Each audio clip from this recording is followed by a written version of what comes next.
El episodio que vengo yo a contarles hoy, pues es en el que varios gobiernos democráticos occidentales y sus máximos representantes llevaron el mundo a la guerra sobre la base de un montón de información falsa, propagada de manera metódica, que culminó con una acción militar, vamos a decir que cuestionable, ¿vale? Porque es cuestionable antes que ningún otro, y que es al final esta acción la que verdaderamente marca los inicios de un siglo XXI, que empezó pues con un año y medio largo de retraso. Fue concretamente el 11 de septiembre del 2001, ¿no? Día en el que los dos aviones comerciales de American Airlines pues, se estrellaron en un atentado contra las Torres Gemelas en el World Trade Center neoyorquino. Y a pesar de que la práctica totalidad de los autores materiales de la carnicería, la más numerosa de cuantas ha producido el terrorismo en suelo estadounidense, eran ciudadanos saudíes. Algunos de ellos notablemente pues, bien relacionados con familia real de aquel país. La reacción de la administración norteamericana no fue atacar a Arabia Saudí, sino ocupar Afganistán por encontrarse supuestamente allí el autor intelectual del atentado, el Osama Bin Laden, que pues, fuera enemigo público universal número 1 a principios de siglo y fue liquidado extrajudicialmente por los marines años después en Pakistán. En el ámbito de una cruzada planetaria contra el terrorismo vendida a bombo y platillo por los medios de comunicación de todo el mundo, lo siguiente que hizo el gobierno de Estados Unidos, año y medio después, fue lanzar otro ataque, este contra Irak, donde ocupaba el poder Saddam Hussein, un sociópata peligroso que durante años había sido aliado estratégico de los intereses occidentales en Oriente Medio, pues para frenar la influencia del régimen teocrático de los ayatolás iraníes. Es un hecho insoslayable que en aquellas circunstancias Occidente le prestó apoyos durante décadas. Toleró que desarrollara un arsenal de armas bioquímicas e incluso que pusiera tímidamente en marcha un programa nuclear. El problema llegó, claro, cuando el monstruo pues, comenzó a tener ya ideas propias, como por ejemplo que en 1990, año en que ocupó Kuwait, de donde fue expulsado en la Primera Guerra del Golfo, un momento de la historia en el que quizá pues, fuimos a toparnos pues, con las primeras noticias falsas de nuestra vida, algunas tan antológicas como aquella que refería pues, una joven enfermera kuwaití que aseguraba a los medios de comunicación que los soldados iraquíes arrancaban a los bebés prematuros de las incubadoras para dejarlos morir por los pasillos de los hospitales. Un año después se descubriría que la chica era hija del embajador kuwaití en Washington y que tras contratar los servicios de la empresa de relaciones públicas estadounidense Hill & Knowlton se la había inventado todo. La cuestión es que después de que Saddam ocupara Kuwait, nada, absolutamente nada volvió a ser lo mismo. Y la administración estadounidense observó, pues cada vez con mayor inquietud, por supuesto,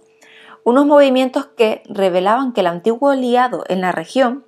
ahora ya iba por libre, pensaba por sí solo, ¿no? Motivo por el que los gerifaltes de la inteligencia militar norteamericana debieron pensar, pues, que se podía aprovechar aquello de la guerra contra el terrorismo internacional, pues para librarse de un régimen que controlaba unas reservas de petróleo lo suficientemente grandes, buenas y contundentes como para alterar los precios del crudo a nivel global, o, pues bueno, que en definitiva era cada vez más problemático y menos complaciente con los intereses occidentales en una zona del planeta muy sensible, en la que se daban toda una serie de equilibrios económicos, tanto también geoestratégicos y sociopolíticos, extremadamente complejos. Pues en esa tesitura, el gobierno de Estados Unidos, pues con la colaboración inestimable de algunos de sus aliados, inició en 2002 una amplia campaña propagandística con la que justificar ante la opinión pública la invasión de Irak, que tendría lugar en la primavera de 2003. Aduciendo pues, que Saddam estaba relacionado con el terrorismo islamista y el grupo Al-Qaeda,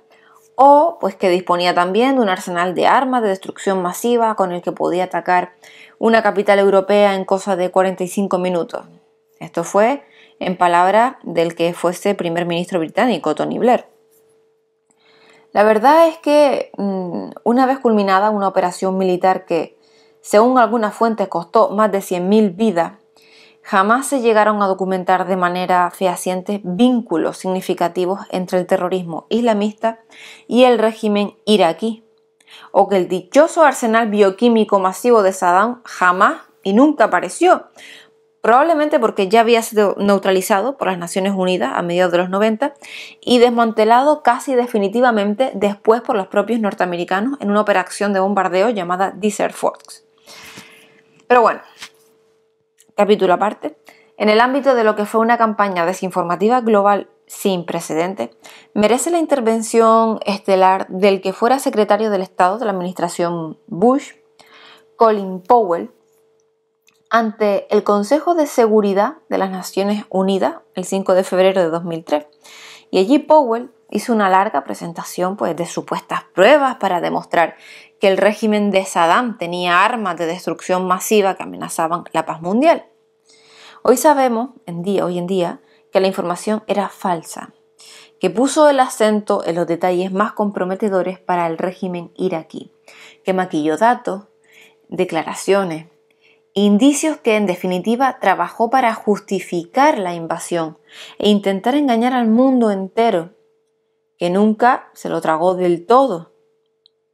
de la mano, claro, de las agencias gubernamentales de información del FBI y la CIA. Un estudio realizado conjuntamente por el Fondo para la Independencia del Periodismo y también para el Centro de la Integridad Pública publicaron en enero del 2008,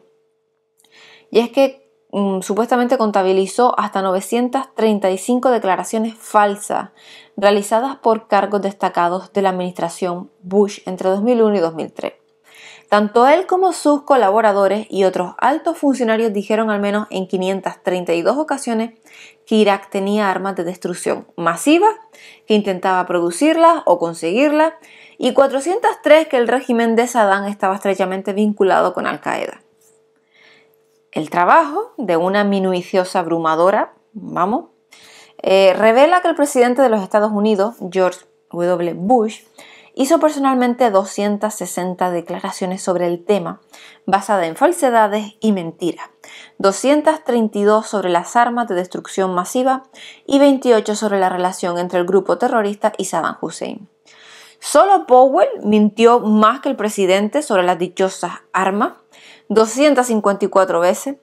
Donald Rumsfeld, secretario de Defensa, no se quedó tampoco muy atrás y mintió 109 veces,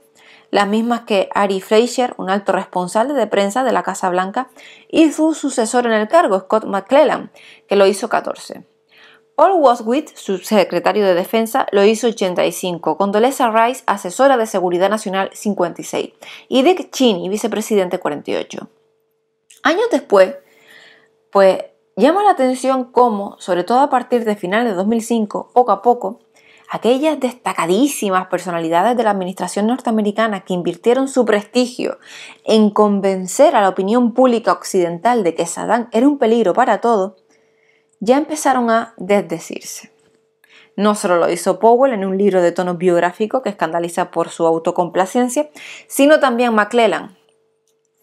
en otro en el que también venía a decir que el gobierno de los Estados Unidos se autoengañó al respecto, insistiendo en que, más que una mentira, todo se debió a una campaña de propaganda demasiado agresiva. Tanto que hasta ellos mismos se la debieron creer. Una idea que no se puede aceptar alegremente si se toma en consideración la cantidad de veces que fue desmentida tanto por los mismos hechos como por los organismos nacionales estadounidenses y otros internacionales. Por ejemplo, hay un par, ¿no? En mayo de 2003, apenas un par de meses después de iniciarse la ocupación del país, el presidente Bush dijo que en la televisión polaca que se habían encontrado por fin evidencias sobre las armas de destrucción masiva en unos laboratorios móviles iraquíes. La cuestión es que el mismísimo Bob Woodward, días antes, se había hecho eco, precisamente del informe que refería el presidente, y elaborado por un equipo de expertos enviado para examinarlo, concluía que lo que había allí eran equipos y material para fabricación de hidrógeno para globos meteorológicos. Casi un año antes, en agosto de 2002, en el transcurso de una convención de veteranos de guerra, un funcionario de la CIA pues se llevó las manos a la cabeza cuando escuchó al vicepresidente Cheney decir que Saddam acumulaba armas de destrucción masiva. Y él se preguntaba que de dónde había sacado eso. Y dicen que le dijo al periodista Ron Suskind, un premio Pulitzer, pues que no deja títere con cabeza y sostiene en un libro de su autoría publicado inicialmente en 2009, que como mínimo 3 meses antes de la invasión de Irak, la Casa Blanca ya sabía por informe de los británicos que allí no había armas de destrucción masiva. Una información sobre la que la administración de Bush asegura siempre guardó silencio y a la que incluso acusa de haberse puesto manos a la obra para fabricar documentación falsa con la que vincular a Saddam con los atentados del 11S. Finalmente, el 18 de diciembre de 2005, el presidente reconoció a regañadientes pues, que no habían sido capaces de encontrar unas armas que, pues, dicho sea de paso, sigue sin aparecer a pesar de los ejercicios denodados de fe que en su existencia hace aún hoy algún antiguo inquilino del Palacio de la Moncloa. En fin, tal vez sea cierto que la verdad siempre se impone, pero lejos de hacer alguna autocrítica o admitir el engaño, la cuestión es que desde entonces George W. Bush y sus colaboradores en aquel periodo han venido atribuyendo todo a la mala calidad de la información que las agencias de inteligencia proporcionaron al gobierno. Aunque la verdad, pues, es otra. El problema no es en absoluto que las agencias manejaran únicamente información sesgada o falsa, sino que Bush y sus colaboradores alteraron los tradicionales protocolos de inteligencia para, eligiendo a la carta, por así decirlo, solo aceptar el género que mejor se ajustaba a sus necesidades argumentales, y en esa situación se acabaron quedando con el más adulterado. Consciente de semejante panorama, pues hoy sabemos que llegó a haber toda una serie de informadores secretos sobre cuya credibilidad había más que serias dudas, que negaron escandalosas sumas de dinero simplemente diciendo aquello que sus clientes estadounidenses querían oír. Uno de ellos, con el nombre clave de Kurbol, que era Rafid Ahmed Al-Wad, un expatriado iraquí que vivía en Alemania y decía tener conocimiento directo de los programas militares secretos de Saddam, sobre cuyas filtraciones Powell sostuvo buena parte de su intervención en el Consejo de Seguridad de las Naciones Unidas. Y admitió años después que se lo había inventado todo. No sé, ¿qué opinan ustedes de esto? Bueno, nada, me gustaría saberlo y pues nada, un saludo hasta el próximo día, hasta luego.